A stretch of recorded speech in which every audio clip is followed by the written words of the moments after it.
Ministry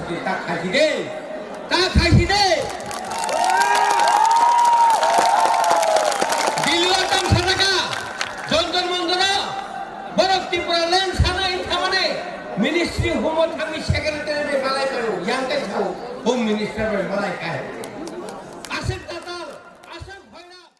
अच्छा, IPFT की मांग है हमारा त्रिपुरा में अभी जनजाति हम लोग 16 में इधर पहले आया और 16, 17 2 दिन आज 2 दिन हो गया।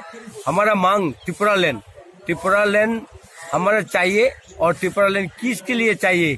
त्रिपुरा लैंड हमारा 1949 हमारा जो महारानी कांचन प्रभा देवी जो गवर्नमेंट ऑफ इंडिया से मर्जर किया उसी के टाइम पे हम 85% था, अभी 31% है।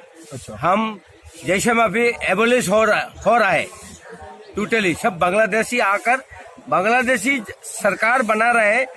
बाहर का आदमी अभी सरकार मिनिस्ट्री में बैठे हैं और हम लोग अपना मालिक होकर हम नौकर का तरफ बैठे। तो ये आईपीएफटी चुनाव में लड़कर अभी 8 सीट मिला पर हम अभी रिकॉग्नाइज पार्टी मिला है। अच्छा। तो हम जब तक हमारा ये त्रिपुरा लैंड नहीं होगा हम इतने तक हम जारी रखेगा। त्रिपुरा लैंड आज आप प्राइम मिनिस्टर के घर जाने वाले हैं? हमने अभी जा रहा है। अच्छा, तो क्या इसलिए जा रहे हैं?